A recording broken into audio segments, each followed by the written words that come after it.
But give us a picture of where the church is today, here at the end of 2021. Give us a picture of where you are right now. I would say that the church, Christ Fellowship, is that what you're asking for? Christ Fellowship? In some ways, we are stronger than we've ever been.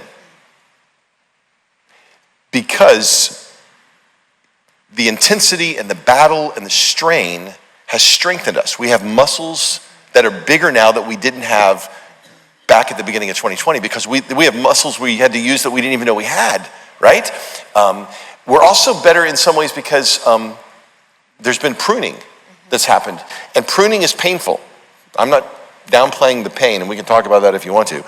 But at the end of the day, what has been cut off are some dead branches, some blossoms that weren't producing what they needed to, and now the tree has begun to grow again stronger. So the people that are with us are with us. The people that are here are here. The people that, so what we lost in this trend, in this season, have been some tangential, nominal, whatever.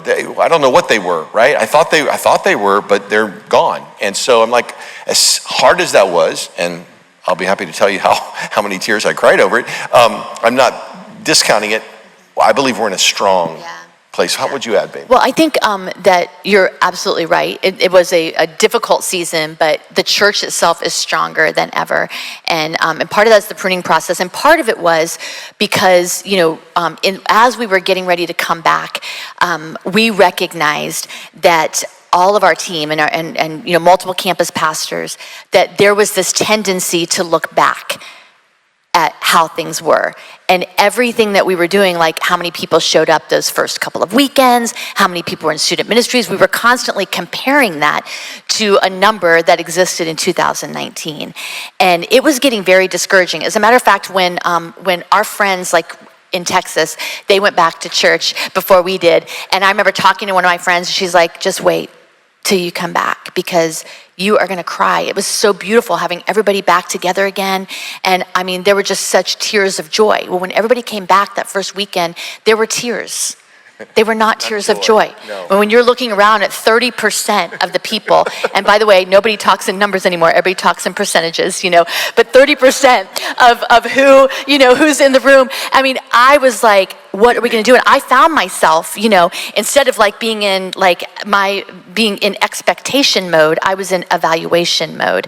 And I was starting to evaluate, right, what was going on around us and what we needed to do to make it feel better. And we just realized as leaders that we had to make a shift with them. So we made 2 mind shifts with our team that really helped us internally, and as we've been to build church forward, and as we've shared with other churches, we've gone around and kind of talked to some other teams about this. It's been a good language, so it might help you in helping some churches. The first one was we had to help our team know we're no longer in harvest season, we're in planting season. And those are 2 different seasons. Right. Different things happen in harvest season than happen in planting season. And most of our team came on our team because we were in harvest season and we needed them to help us harvest. We had overflow parties at Easter. We have overflow crowds. What are we going to do with the parking lot? And parking problems. And this was not our problem. We weren't using any of that language when we were coming back. So we were like, nobody was waiting to get inside. A harvester and a planter has 2 different focus. One's looking at fruit and when to pull it. The other is focused on the soil and planting and weeds and watering and care for that soil, nutrition in the soil. And so we had to retrain our entire team on how to be church planters. And church planting is hard work, y'all. Some of you have done it.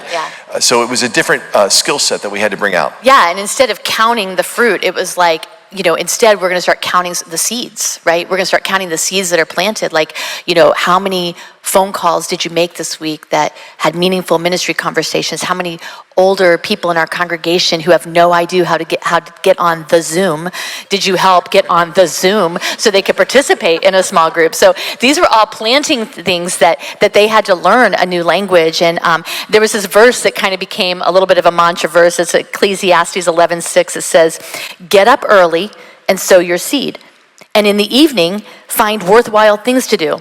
Get up early in the evening, for you never know which will profit you. Maybe it's this, maybe it's that, maybe it's both. And so for our teams, because we had, a very large staff, and they were able, we've got some pretty decent systems down pat. And so ministry had become kind of a 9 to 5 thing and on Sunday. And what we were saying in planting season, it's not that way.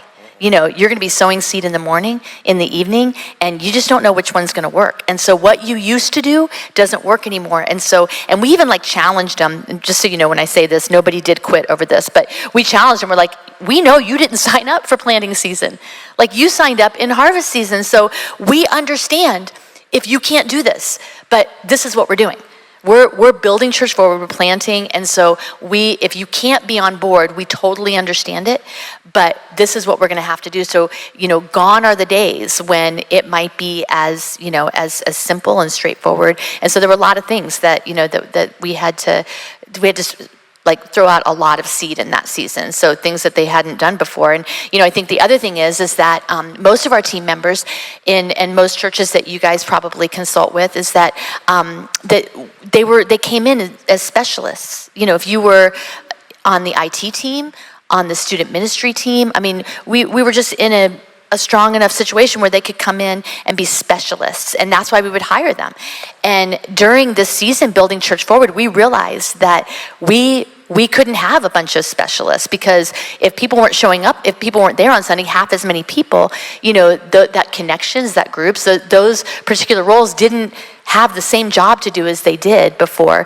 And so we realized we made this mind shift to go, we're not specialists only, we're generalists also, and really turning the corner and going, we all need to be generalists. We don't expect finance team for you to go work in children's ministry, but we do expect that as the finance team, that kind of what's going on around here, that you're able to walk people, our IT people, whatever role you're in, we're all about, we're generalists now. It's kind of like a general contractor, of a home, that they know the plan.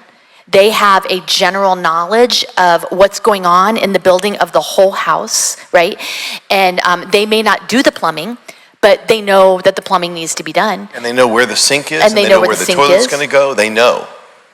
And so what we said was, as a team, whatever role you are here now, you are not just a specialist in your field. You are also a generalist. We're all building church forward together. And this is this didn't stop, when we've... Right, because to me, that speaks of asking the team to own the whole, not just own their area. I'm a children's director and I'm owning children's and I'm making it awesome. That's great. We need you to do that. But I need you to care about everything that's happening in the whole church to build the church forward. And so that mind shift, what we're glad is that our team already had a willingness to do that, but maybe they didn't feel called to do that yet. And so in this season, we were able to redefine that with them, and they do that. So we spent a lot of time in our staff meetings. We didn't quit having staff meeting. We actually doubled up on staff meeting. We spent a lot of time bringing them on board, even if it was, on the Zoom. So.